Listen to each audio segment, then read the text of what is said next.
Halo, selamat pagi teman-teman. Pada kesempatan kali ini saya akan menampilkan salah satu fitur baru unggulan yang baru saja berhasil diintegrasikan oleh saya. Yaitu apa? Ini adalah fitur untuk bertanya dan berkonsultasi via AI di dalam website PKM Center ini. Nah, untuk cara mengaksesnya, teman-teman bisa mengunjungi halaman apa saja di sini. Halaman dashboard kah, halaman pedoman, halaman proyek PKM dan lain sebagainya. Nah, untuk bisa mengaksesnya, teman-teman cukup klik salah satu tombol yang ada di bawah sini. Ini, teman-teman bisa klik saja. Kemudian, setelah teman-teman klik, dia akan otomatis muncul pop up seperti ini. Nah, di pop up seperti ini dia sudah bisa otomatis mencari konteks dari banyak hal. Teman-teman bisa meminta ide PKM yang unik, terus teman-teman bisa suruh AI ini untuk review proposal teman-teman, membandingkan dengan contoh-contoh proposal yang lolos di PIMNAS maupun di uh, yang lolos pendanaan yang di sistem ini miliki. Kemudian juga bisa kita menyuruhnya untuk review judul PKM kita, terus juga untuk brainstorming terkait ide-ide PKM berbasis AI kah, berbasis IoT, terus juga perbedaan bidang PKM dari skema-skemanya. Nah, biar tidak berpanjang kalam, mari kita mulai. Misalnya saya ingin bertanya seputar, untuk proses pertanyaan teman-teman bisa klik saja, ketik sini apa itu PKM KC, tren apa yang sedang paling banyak diangkat di PKM KC berdasarkan hasil analisis PIMNAS. Nah, teman-teman tinggal klik aja, nanti dia akan otomatis mengirim. Dan teman-teman harus ingat bahwa perorangan itu diberikan batasan bahwa hanya sebanyak 10 kali dia dapat mengirim pesan seperti ini. Pesan seperti ini dia dibatasi sebanyak 10 kali per harinya karena ini masih beta. Jadi masih dibatasi lah fitur seberapa jauh dan seberapa lama teman-teman bisa mengaksesnya. Nah, di sini tadi pertanyaannya adalah apa itu PKMKC, dan terus kita tanya apa sih tren yang paling banyak diangkat di PKMKC ini berdasarkan hasil analisis PIMNAS-nya. Nah, dia menjawab nih, katanya seneng banget kamu antusias sama PKMKC. Yuk kita bedah bareng apa itu PKMKC dan tren yang lagi happening nih di PIMNAS. Nah, untuk PKM sendiri, PKMKC itu ringkasnya ya karya cipta yang konstruktif berbasis karsa dan nalar. Nah, untuk lebih detailnya kita disuruh ngebaca pedoman PKM Karsa Cipta.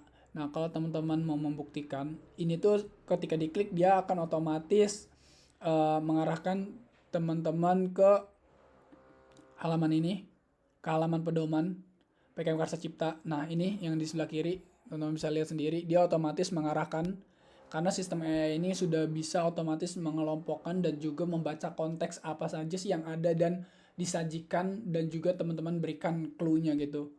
Nah, untuk berdasarkan hasil analisis judul proposal PKMKC yang sedang tren, banyak sih PKMKC ini lebih ke dalam pengangkatan terkait dengan topik teknologi dan inovasi seperti kata learning, terus juga deep learning, alat sistem terintegrasi machine, internet of things, terus juga fokus pada pencegahan deteksi dini dan lain sebagainya.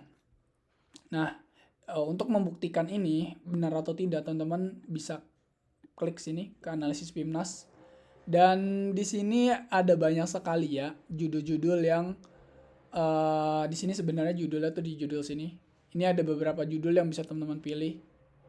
Judul PKMKC, yang tadi PKMKC. Nah, teman-teman bisa klik aja di sini untuk filter. Nah, sudah kelihatan di sini. Selama beberapa tahun terakhir udah dirangkum. Terus juga di sini ada analisis PIMNAS. Mari kita buktikan apakah benar bahwa yang paling banyak muncul itu kata learning, alat, sistem terintegrasi, Internet of Things dan lain sebagainya. Mari kita coba ya. Coba kita cari di sini kata, kita ketik di sini learning. Maka benar saja dia muncul sebanyak 33 kali.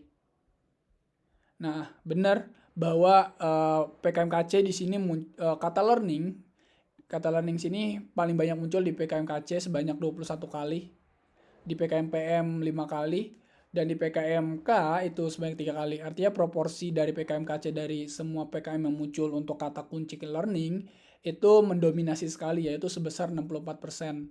Nah, di sini juga diberikan judul-judul terkait PIMNAS seperti Smart Comic Learning berbasis ini ya. Coba kita klik. Nah, di sini Scholar Smart Comic Learning. Nah, ada kata learning ya kan, berbasis kata augmented reality, berbasis edukasi pencegahan dini, perlindungan anak sejak dini.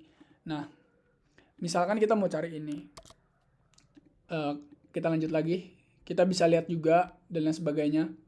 Misalnya kata learning itu muncul di mana aja, di sini ketahuan di PKM-RE muncul sebanyak 1 kali, PKMK 3 kali, PKMPM dan lain sebagainya. Nah, kata learning muncul di sini sebanyak 21 kali. Kita juga bisa ngelihat bahwa tren penggunaan kata learning itu sedang naik ya. Tapi memang belum spesifik naiknya itu berapa persen dan lain sebagainya. Dan di sini kita bisa lihat bahwa kata learning itu ya secara aliran dia itu banyak digunakan di PKM-RE sama dengan interpretasi yang digunakan di table heatmap ini. Nah, saya mau mencoba carikan judul PKM yang terkait dengan kata kunci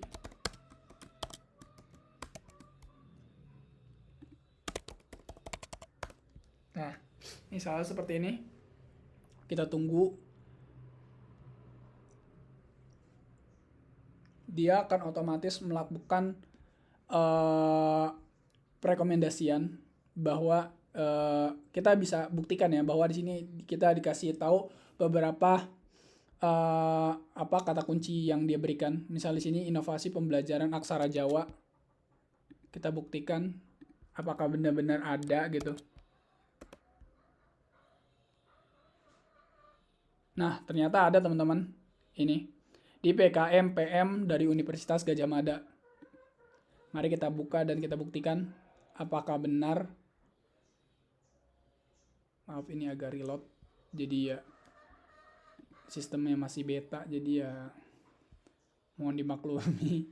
Nah, bahwa itu tadi kita udah ketemu ya. Ini udah ketemu valid PKMPM 2024 mendapat medali emas dari Universitas Gadjah Mada. Nah, ini yang tadi kita cari. Scholar dari Smart Comic Learning Augmented Reality sebagai edukasi pencegahan dini. Ini benar ada yang tadi kita cari. Dan ya, kita bisa menggunakan ini sebagai benar-benar sebagai tools kita untuk menyukseskan program PKM kita teman-teman.